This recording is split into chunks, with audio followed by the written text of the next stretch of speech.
In today's video, I'm going to teach you how to connect Hostinger business email to Outlook. First, sign into your Hostinger account. Once you're in, head to the email section. This is where all of your email services are managed. Under business email, select the mailbox you want to use in Outlook. We're opening this because we need the exact connection details Outlook will ask for. On that mailbox page, find the incoming and outgoing server settings along with their port numbers. Hostinger typically lists IMAP and SMTP details here. IMAP keeps mail synced across devices, which is what most people want, while POP downloads and stores messages on one device. Make a note of the server names, the ports, and the recommended security type, usually SSL or TLS. Copy them carefully so there are no typos. Common IMAP ports are 993 for secure IMAP and 143 for non-encrypted. SMTP commonly uses 465 or 587 with encryption. Your Hostinger page shows the exact values. Use those over any defaults Outlook suggests.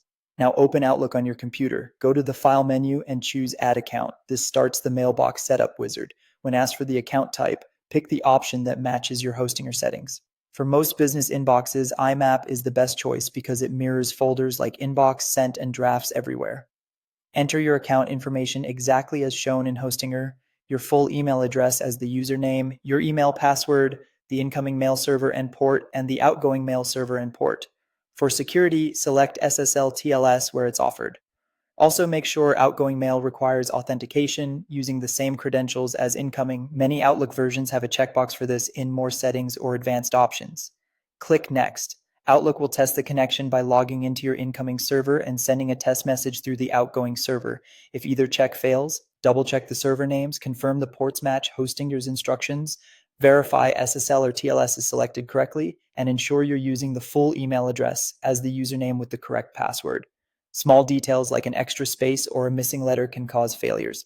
Once the tests pass, click Finish. Outlook will begin syncing your folders and messages. Give it a moment on the first run. Larger mailboxes can take some time to download. After syncing completes, you're ready to work from Outlook with your Hostinger business email, with your mail and folders staying aligned across devices through IMAP. If you ever change your email password in Hostinger, remember to update it in Outlook's account settings so the connection continues to work.